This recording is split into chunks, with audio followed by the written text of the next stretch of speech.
So she's agreed to start insulin. What's her AM fasting glucose goal? Because when you start a once daily insulin, NPH, it's the least expensive of all of them. When you start her on that, you're going to base her dose on her AM fasting glucose. You're going to say, collect some AM fasting glucoses for me and send them over to me, or call them into my office, or email them to us. What's your AM fasting glucose goal? Especially if your patient is 66 years old, what's your goal? In an older patient, what do we always want to do? Avoid hypoglycemia. So for an older adult, if you start insulin, 90 to 140 is your AM fasting glucose goal, right? We don't want it to get less than that. What is the postprandial glucose goal? And let's say your patient is 66 years old. Okay, wait, she's 66, so she's older. This is postprandial after she eats, right? It's the same as it is for a 25-year-old, less than 180. All right, what's her postprandial glucose goal? Less than 180. Now listen, sometimes a woman is allowed to change her mind, and I'm changing my mind. On this patient who is, she's 66 years old, who agreed to start insulin, what's her AM fasting glucose goal? I started her at 90 to 140, but you know what? I'm going to see if she's young. And I would tell you right now, I'd probably go with 80 to 130. And here's my measure. So I want you to circle right now, and the lady who's 66, I want you to circle 80 to 130 with her. Or circle it right now. Now, here's my judge of whether I would let her go with 80 or 90 as her bottom fasting glucose. Here's my judge. You got to look at somebody and know whether or not they're old. Now, how do you know if somebody's old? You know what you do? You evaluate their gait speed. So when you get a 66-year-old who's running around like this, you can let him go a little bit lower. Once you begin to see your patient slow down, you better raise their AM fasting glucose goal. You with me? All right. So anyway, 66-year-old patient, yeah. I would let her go at about 80 to 130. Postprandial glucose goal less than 180. Does everybody have it? All right, next question. An active 80-year-old takes 24 units of basal insulin. What's her AM fasting glucose goal? Well, she can be Speedy Gonzalez, but if she's 80, I'm probably going to cut her a little slack. Would y'all agree that 90 to 130 is a good AM fasting glucose goal for her? Yes, circle number 4. And a postprandial glucose goal is always less than 180 in almost any older adult. Everybody got it? All right, sorry for the confusion. Here's your next patient. A 62-year-old patient takes 36 units of basal insulin. The NP has added once daily mealtime insulin. What's the most likely reason for doing that? Okay, wait, why would you add mealtime insulin? It must be because she's having postprandial glucose elevations, right? Greater than 180. So what about number 4? Postprandial glucose elevations are occurring. That's why you add daily mealtime insulin. And you typically give it once a day to start at the biggest meal of the day. That helps keep the glucose down so that your daily insulin can keep blood sugar about where it needs to be. All right, so that's why you do it. I think it would be worth about 5 minutes of your time to look through this basal insulin algorithm. It's what's recommended by ADA, and it'll be worth your 2 or 3 or 5 minutes of time just to kind of look and see how you might do it if you need to be able to regulate insulin. Y'all got it? All right, so take some time and do that. I'm changing gears. Let's talk about thyroid disease. Do you see why some people call the thyroid gland the butterfly in your neck? Because it kind of looks like a butterfly. So in order to understand thyroid disease, there are 3 serum markers that you just got to know all about. The first serum marker that you need to know all about is called TSH. It's not even made by the thyroid gland. It's made by the anterior pituitary gland. And TSH, of course, is thyroid stimulating hormone. Its job is to communicate. Its job is to be a good messenger and communicate between the thyroid gland, the hypothalamus, and the pituitary gland. That's what the TSH does. It delivers messages. So think of it like a messenger. The second of the serum markers you just need to know about is T4. T4 is also called thyroxine. T4 is a hormone that's produced by the thyroid gland, and it can exist in 2 different states. It can be free to roam about the bloodstream and affect your metabolism. But T4 can also be, look, bound to proteins. That's how it travels. It's bound to proteins, and you know what else? When it's bound to proteins, it can affect your metabolism because it's stuck on that protein. So it doesn't affect your metabolism as long as it's bound. Once you realize that, you'll realize why when we measure a T4, we typically order a free T4. We want to know how much circulating T4 is affecting your metabolism. The third of the 3 markers you need to know all about is T3. T3 is triiodothyronine, and just like T4, it can exist in 2 states. It can be free to roam about the bloodstream and affect your metabolism. But most T3 is, look, bound to proteins. It's bound to proteins, and when it's bound to protein, it just can't affect your metabolism. You got it? So those are the 3 markers that you really need to know all about. Well, it's obvious that T3 and T4 are not the same thing. They have different names, they're different things. If you asked me about T3 and T4 and I could put a face on that, this is how I think they ought to look. Look at T3. If you had heavy lifting in your metabolism that needed doing, T3 is the man for the job. Look at pitiful little T4. I mean, you need him. But if you were to look at these 2 guys and say, who can do the majority of some heavy lifting, you know you're going to pick T3. So T3 and T4 are very, very different, but you need them both. In fact, T3 is so much more active than T4 that most learned thyroid experts never want you to prescribe T3. Because if a mistake is made in prescribing T3, taking T3, or dispensing T3, it can have lethal consequences. So you will have plenty of patients who need your T4, levothyroxine.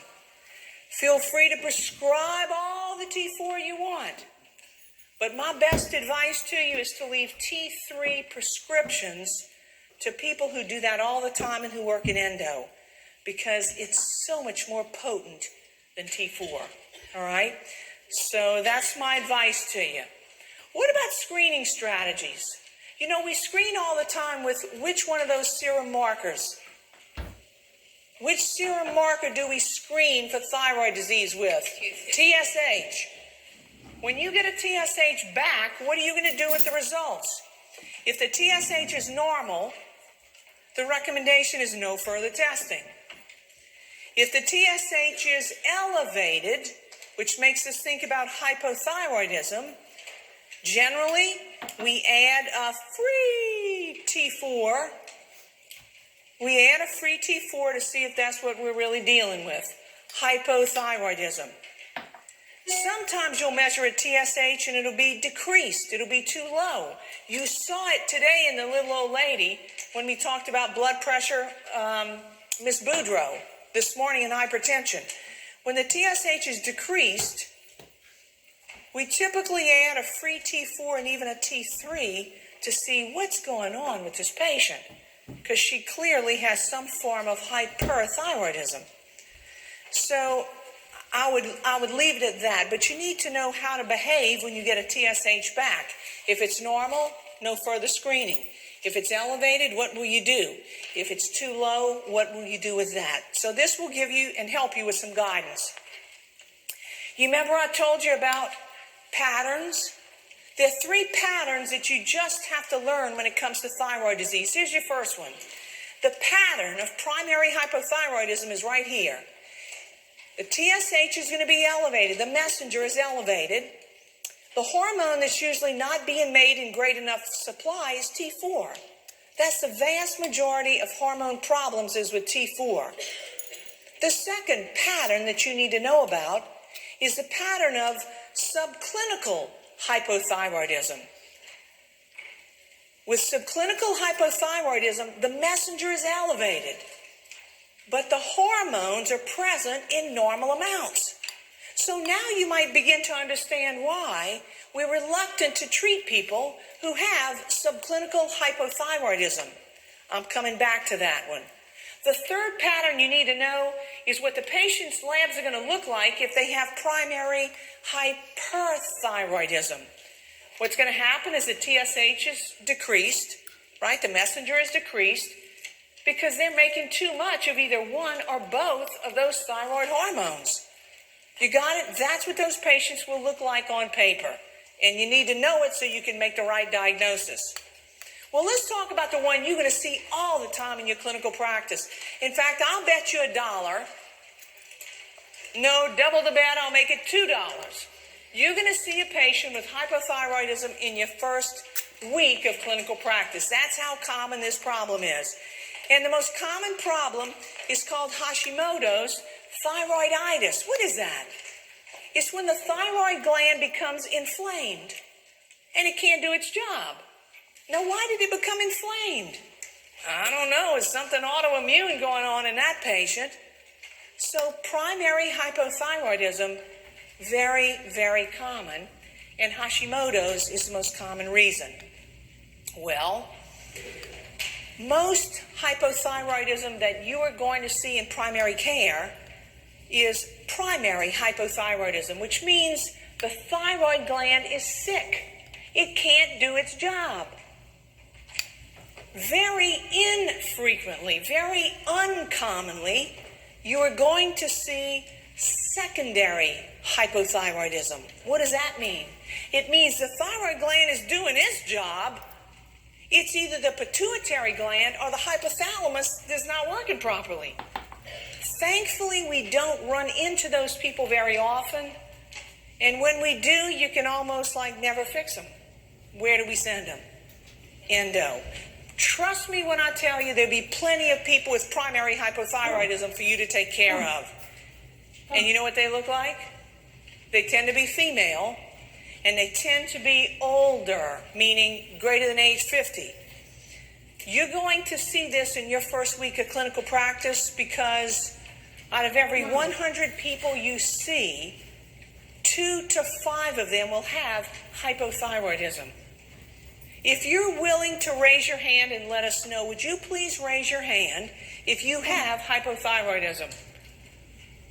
Look how many people in this room. Look how many people. And I see people who are not 50. I didn't see any male, but it didn't. Any male raise their hand? Okay, there you go. All right, so thank you for letting us know.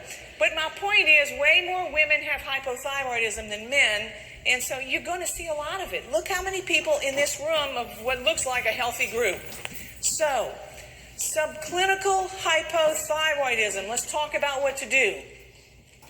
When I mentioned that treatment was controversial, you got to know how to behave.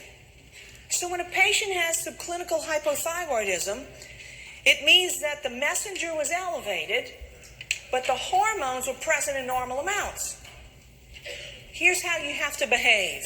Most learned thyroid experts say, if the TSH is elevated, but not as high as 10, if the TSH is elevated but less than 10, we watch those patients. If the TSH is elevated with subclinical hypothyroidism and the TSH is greater than 10, we treat them with thyroid supplementation. You got it? That's how the learned thyroid experts suggest you handle these patients. So if the TSH is elevated but less than 10, we watch them. If the TSH is elevated and greater than 10, we supplement. Now suppose you're sitting there having this thought. Amelie, the patient in my exam room is a 45-year-old with subclinical hypothyroidism. She's tired. This is the second time she's been here. Her TSH is 6.2. I think I want to just give her some levothyroxine. Why don't we do that? Why do the learned thyroid experts say, don't give her levothyroxine? The reason we don't treat her today is for two reasons. One is an immediate problem, which is called atrial fib. The risk of atrial fib is increased when we add thyroid hormone in somebody whose hormone levels are normal. The long-term problem with taking levothyroxine in this patient is that it leaches calcium and vitamin D from the bones, and the long-term problem becomes osteopenia and osteoporosis. So you have to evaluate why she's having fatigue, and it probably is not due to her TSH of 6.2.